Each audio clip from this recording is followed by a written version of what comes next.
Hello friends, welcome back once again to this channel Aspire to Attend. As you are all requesting to make a video on the first paper, so I have decided to make a series of first paper question answer series.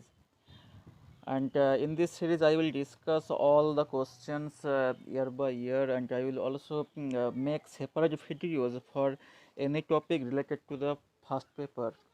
So now let's begin today's lesson without wasting much more time. The first question is, greater the handicap of the students coming to the educational institutions, greater the demand on the. So whenever those physically challenged or dibbang or handicapped students come into school or colleges or universities, so greater the demand on the. So who feel the most demanded and who need to fulfill the demand of the learners. The options are family, option B society, teacher and state. We all know that whenever a physically handicapped learner comes to school, it means that he has a great demand to learn from the teacher. So the teacher is the only one who can give his 100% to fulfill the demand of the handicapped learner. So the right answer of question number 1 is option C, that is teacher. So teacher is the right answer of question number 1. Now question number 2. What are the characteristics of the continuous comprehensive evaluation? We all know that continuous comprehensive evaluation, in brief CCE. So we have to find out the characteristics of the CCE. And the options are, it increases the workload on students by taking multiple tests. So we all know that in comprehensive continuous evaluation, we see that in school or colleges the syllabus is segmented. So therefore, the learners need to sit for exam many times, and the main aspect of the implementation of CCE is to unload the workload of students from their head. So this can never be true, I think so. uh, and option B is, it replaces the marks with grades. It's surely, if we look the characteristics of the CCE, then we come to know that it replaces the marks with a grade. So there is the system of the gradation in the mark sheet. And option number 3 is, it evaluates every aspect of the student. Of course, in CCE we have a formative and summative evaluation, and then we check all kind of aspect of the learner. So it is also true. And the last option, that is D, it helps in reducing examination phobia. So whenever this CCE, comprehensive or continuous comprehensive evaluation, was implemented, the main objective was to unload the burden from the student's head. So the examination phobia must be abolished from the mind of the learner. So this is also true. So now let's have a look whether there is any kind of option that is B, C, D. And the options are option A, B, C, and D. So option A says that all the options are true. Option B says that B and D true. Option C, A, B, C, and option D says that B, C, D. And the right answer of question number 2 is option D, that is B, C, D. So these are the true. And I will also upload another video regarding the continuous comprehensive evaluation.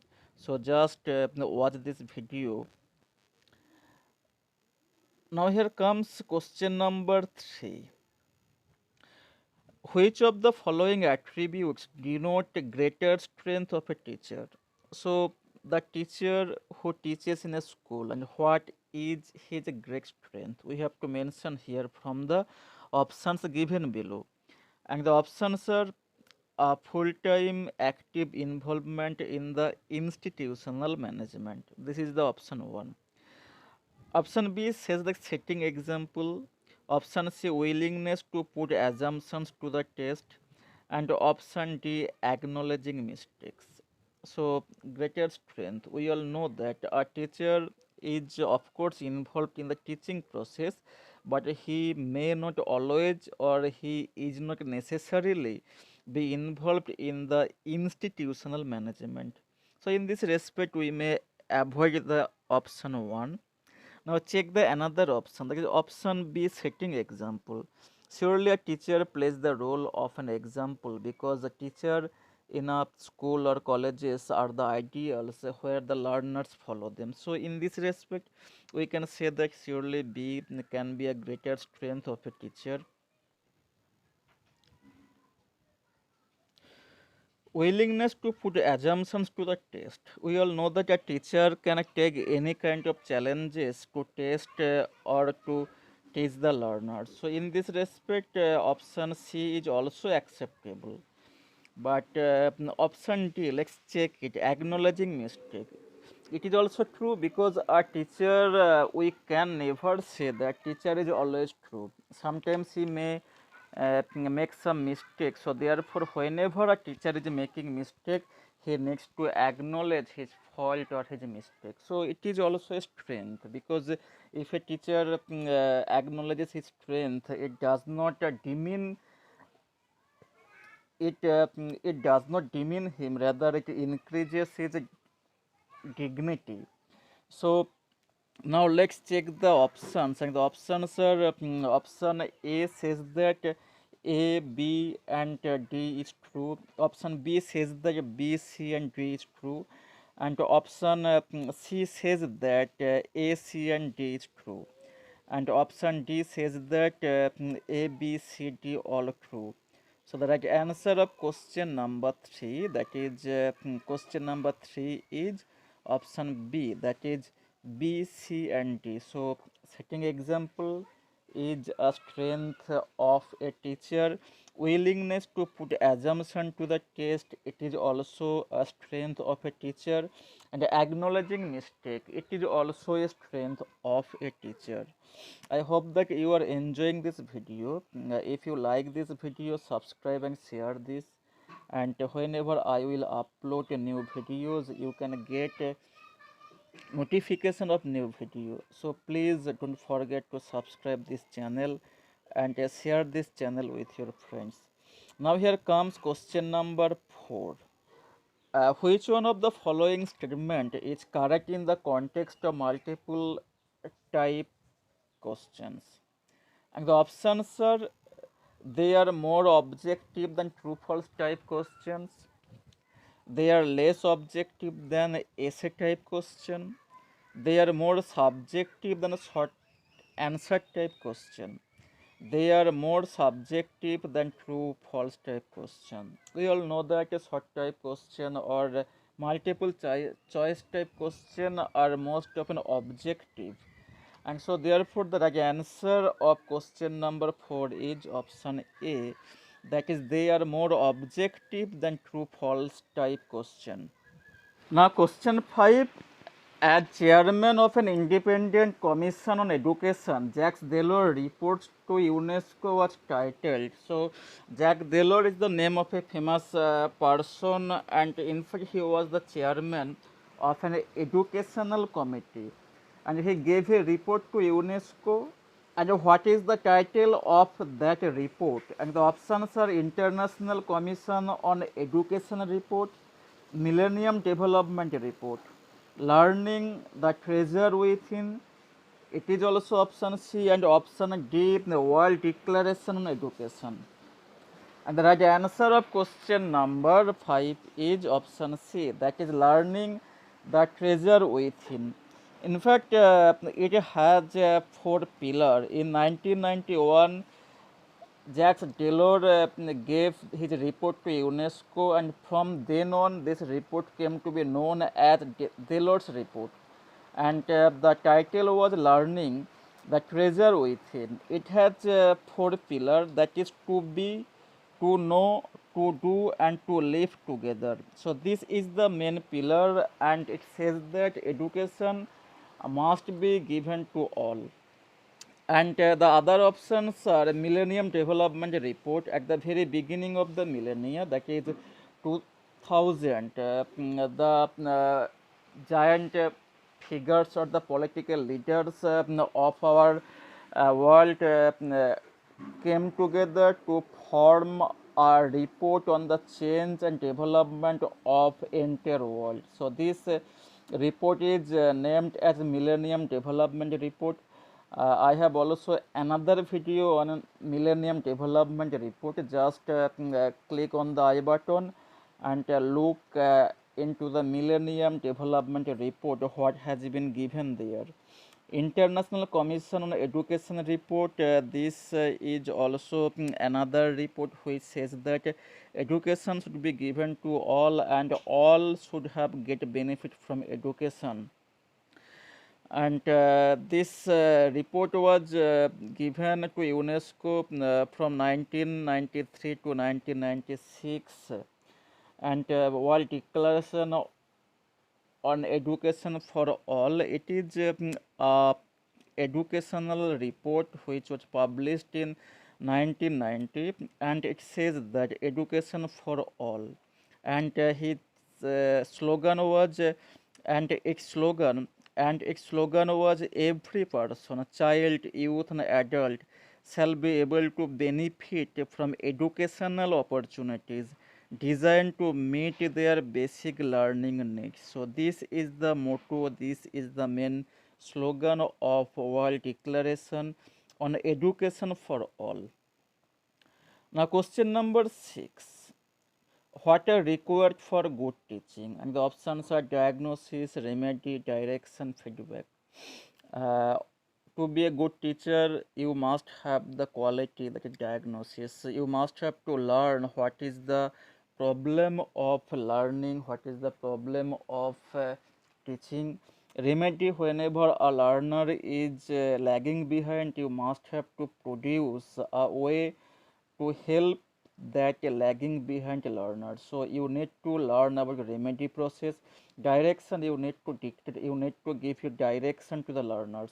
Feedback, whenever you are teaching, you must have to get feedback, because unless you get feedback, you can never judge how much you are effective, how much you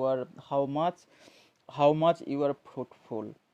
So I think that it is option A, that is A, B, C and D, all are correct. So option A is the right answer of question number 6. Now question number 7, which of the following statement is not true in the context of participatory research? Participatory research is a research in which researcher himself took part along with the community of a society and tried to solve out the problem that they were going through. The options are: it recognizes knowledge as power. Option B, it emphasizes on people as expert. It is a collective process of inquiry, and its sole purpose is production of knowledge. So we have to tell which is not true. In a participatory researcher, so now all people come together, they share their knowledge. So option 1, that is option A, is also true. It emphasizes on people as experts. So as all the people take part in this process of research, so therefore all the people's opinions are taken. So therefore option B is also true. And it is a collective process of inquiry. So all the people collectively give their contribution in solving out a problem. So option C is also true. So option D, its sole purpose is production of knowledge. It is not true. So the right answer of question number D is right answer of question number 7 is option D. Question number 8, which of the following statement is true in the context of the testing of a hypothesis? And the options are: it is only the alternative hypothesis that can be tested. It is only the null hypothesis that can be tested. Both the alternative and null hypothesis can be tested. Both the alternative and null hypothesis can be tested. And the answer of question number 8 is option B, that is it is only the null hypothesis that can be tested. Now question number 9. Which of the following are the basic rules of APA style of referencing format? Whenever we make any kind of research and in the bibliography or in the chapter in the schedule reference, we cite some of the names, some of the books, we have to mention the style, and we have to mention which one is true as per the APA style of referencing format. And the options are italicized titles of shorter works such as journal articles or essays. Option B inverts author's name, last name first. It is also true in APA referencing style. Italicized titles of longer works such as a book and journals. It is also true because whenever you are mentioning the name of a book or journal, you are actually italicizing the title, which is also long one. And option D is alphabetically index reference style. So whenever you are arranging the name of the authors, you are arranging alphabetically. It is also true. So the right answer from the options given below, let's check whether B, C, D is there. Yeah, option B, that is option B. So right answer of question number 9 is option B, that is B, C, D is the right answer. Which of the following are the characteristic of seminar? So if we want to know much more about seminar, in this channel there is another video for seminar and symposium. You would just have a look into this video. So seminar is a form of academic instruction. So here people gather together and discuss academic instruction. It is also true.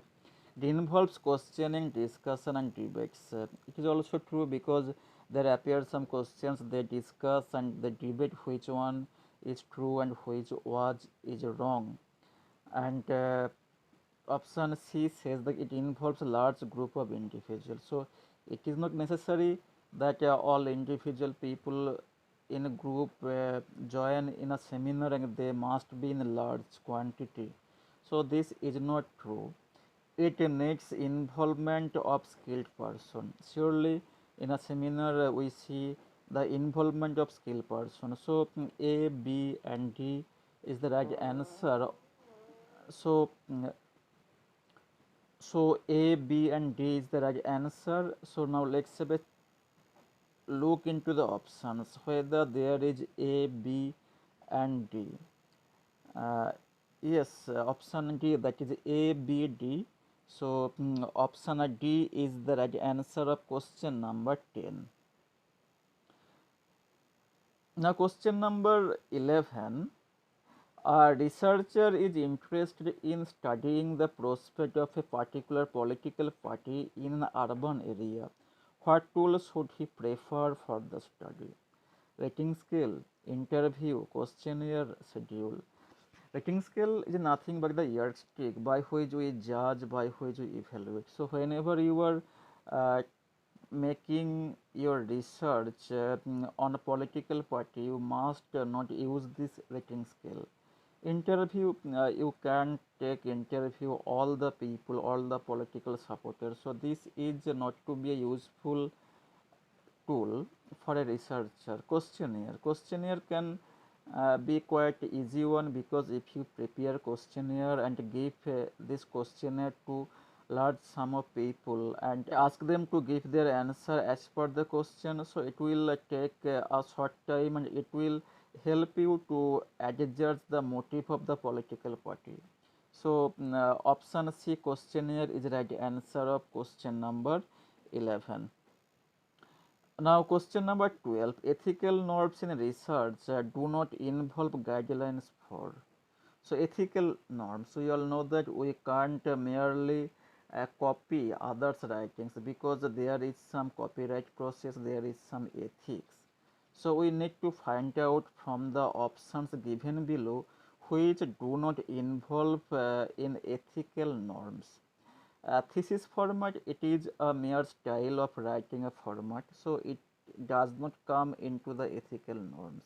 Copyright, yes, it is also comes into ethical norms because you cannot copy others book.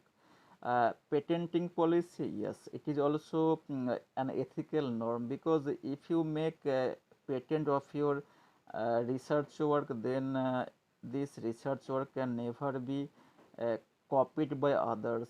If any writer copy your research, then it will come into ethical norms. Data sharing policy, so you cannot share your data uh, to others without acknowledging the inventor or the researcher. So option A is the right answer of question number 12. So this is the first series of first paper question. If you like this, don't forget to subscribe and share, and also make your comment what you want to learn, how is the video helping you, etc. So thanks once again for watching this video.